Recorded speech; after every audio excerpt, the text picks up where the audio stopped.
যখন মক্কা শহর ঘনিয়ে আসছিল, তখন আমার হৃদয় স্পন্দন একটু বেড়ে গিয়েছিল। আমি জানতাম এই শহরে প্রবেশ মানেই ইসলামের সবচেয়ে পবিত্র স্থানের কাছাকাছি চলে আসা।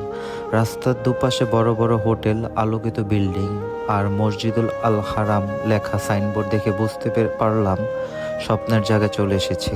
এবং ঠিক তখনই দূর থেকে আমি দেখতে পেলাম সেই পরিচিত ঘড়ি, মক্কার বিখ্যাত ক্লক টাওয়ার। আমি অনেকবার ছবি ও ভিডিওতে এটি দেখেছি, কিন্তু নিজের চোখে প্রথমবার দেখা সেটা সম্পূর্ণই অন্যরকম অনুভূতি। এই টাওয়ারের নিচেই রয়েছে সেই পবিত্র স্থান যেখানে লক্ষ লক্ষ মানুষ আল্লাহর কাছে মাথা নত করেন। আমার চোখ আনন্দে চিকচিক করছিল।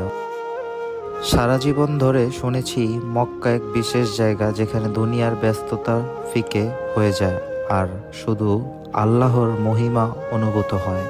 সত্যি বলতে এখানে আসার পর মনে হলো আমার আসল উদ্দেশ্য খুঁজে পেয়েছি। এবার আমরা মসজিদুল আল হারামের দিকে এগোচ্ছি। এই শুধু দালান আর আলোতে গড়া শহর নয়, বরং প্রতিটি ইট আর রাস্তায় আল্লাহর রহমতের ছোঁয়া আছে। এখানেই নবী মোহাম্মদ সাল্লাল্লাহু আলাইহি সাল্লাম হেঁটেছেন, এখানেই সাহাবারা দোয়া করেছেন। এই অনুভূতি সত্যিই ভাষায় প্রকাশ করা যায় না। আপনার যখন কখনো ওমরা করার সুযোগ পান, তাহলে জানবেন এই শহরে প্রবেশ করাই মানে এক অন্যরকম প্রশান্তি অনুভব করা।